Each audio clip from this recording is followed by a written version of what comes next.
ఢిల్లీ వాసులకు నరకం చూపిస్తున్న వాయు కాలుష్యంపై సుప్రీంకోర్టు తీవ్రంగా స్పందించింది. వాయు కాలుష్యం విషయంలో కేంద్ర, రాష్ట్ర ప్రభుత్వాల అలసత్వాన్ని ఇక సహించే ప్రసక్తి లేదని సుప్రీంకోర్టు కుండబద్దలు కొట్టింది. ఢిల్లీ ప్రజలకు స్వచ్ఛమైన గాలి అందించడానికి ప్రభుత్వాలు వెంటనే చర్యలు చేపట్టాలని ఆదేశించింది. ఇందులో భాగంగా కేంద్ర ప్రభుత్వంతో పాటు ఢిల్లీ ప్రభుత్వానికి స్పష్టమైన గడువు విధించింది. 4 వారాల్లోగా వాయు కాలుష్యాన్ని నియంత్రించడానికి స్పష్టమైన కార్యాచరణ ప్రణాళిక ఇవ్వాలని కేంద్రం అలాగే ఢిల్లీ ప్రభుత్వాన్ని ఆదేశించింది.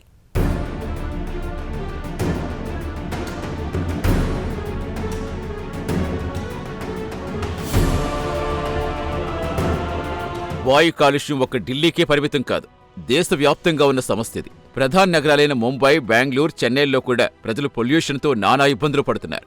అయితే ఒక్కొక్క నగరంలో ఒక్కొక్క రేంజ్లో ఉంది వాయు కాలుష్య తీవ్రత.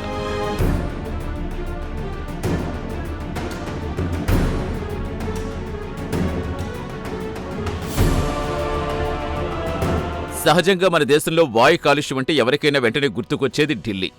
కేవలం వాయు కాలుష్యం కారణంగా చాలా కాలంగా ఢిల్లీ ప్రజలు నరకం అనుభవిస్తున్నారు.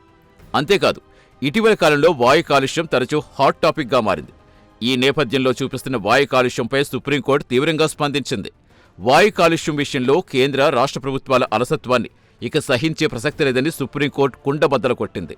ఢిల్లీ ప్రజలకు స్వచ్ఛమైన గాలి అందించేందుకు ప్రభుత్వాలు వెంటనే చర్యలు చేపట్టాలని ఆదేశించింది.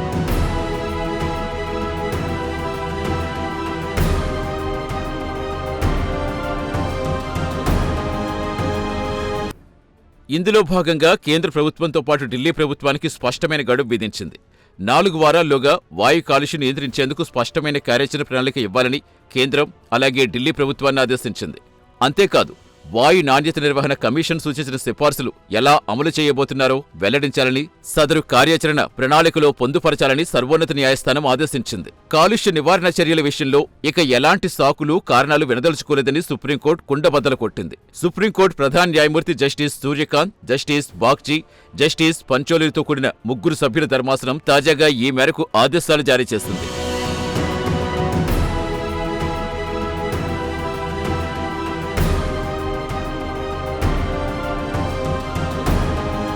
కాగా ఢిల్లీ ఎన్సీఆర్ పరిధిలో గాలి నాణ్యత రోజురోజుకు దిగజారటంపై సుప్రీంకోర్టు ధర్మాసనం ఆందోళన వ్యక్తం చేస్తుంది.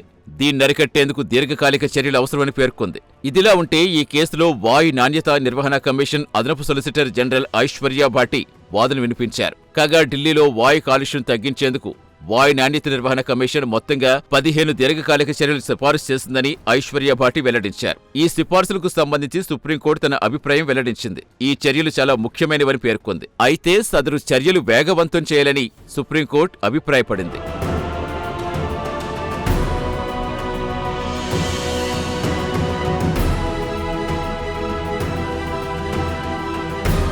కాగా వాయు నాణ్యత నిర్వహణ కమిషన్ చేసిన సిఫార్సులేంటో చూద్దాం. ముందుగా కాలుష్యం వెదజల్లే వాహనాలపై నజరు పెట్టాలని కమిషన్ అభిప్రాయపడింది. వీటిని ఒక్కసారిగా తొలగించడం సాధ్యం కాదని పేర్కొంది. వీటిని దశలవారీగా తొలగించేందుకు చర్యలు తీసుకోవాలని కమిషన్ సిఫార్సు చేసింది. అలాగే పొల్యూషన్ కంట్రోల్ విధానం మరింతగా బలోపేతం చేయాలనేది మరో ముఖ్యమైన సిఫార్సు. దీంతో పాటు రైలు రవాణా వ్యవస్థకు అలాగే మెట్రో నెట్వర్క్ను విస్తరించాలనేది ఒక కీలక సిఫార్సు.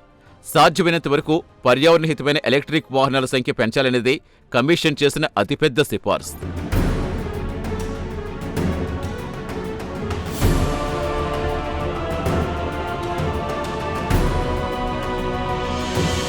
కాగా వాయు కాలుష్యం నేపథ్యంలో ఢిల్లీ నుంచి వలసలు కూడా ప్రారంభమయ్యాయి.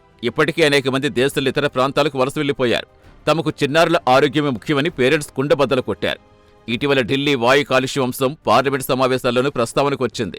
కాంగ్రెస్ అగ్రనేత సోనియా గాంధీ సభలో ఈ అంశం ప్రస్తావించారు. కాలుష్యం కారణంగా ఢిల్లీ ప్రజలు ఎదుర్కొంటున్న సమస్యలు కేంద్ర ప్రభుత్వం అర్థం చేసుకోవాలన్నారు. సదరు సమస్యకు పరిష్కారం దిశగా కేంద్ర సర్కారు అడుగులు వేయాలని ఆమె డిమాండ్ చేశారు. అంతేకాదు, ఈ విషయంలో కేంద్ర ప్రభుత్వం ఫెయిల్ అయిందని సోనియా గాంధీ ఘాటు ఆరోపణలు చేశారు.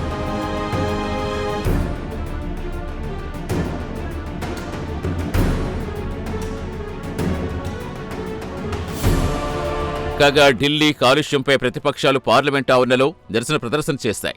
ఈ సందర్భంగా ప్రతిపక్ష ఎంపీలు ప్లకార్డ్స్ ప్రదర్శించారు. ఢిల్లీ వాయు కాలుష్యంపై పార్లమెంట్లో చర్చ జరగాలని ప్రతిపక్ష ఎంపీలు డిమాండ్ చేశారు. ఈ నిరసన ప్రదర్శనలో సోనియా గాంధీ, మల్లికార్జున ఖర్గేతో పాటు విపక్షాలకు చెందిన పలువురు ఎంపీలు పాల్గొన్నారు.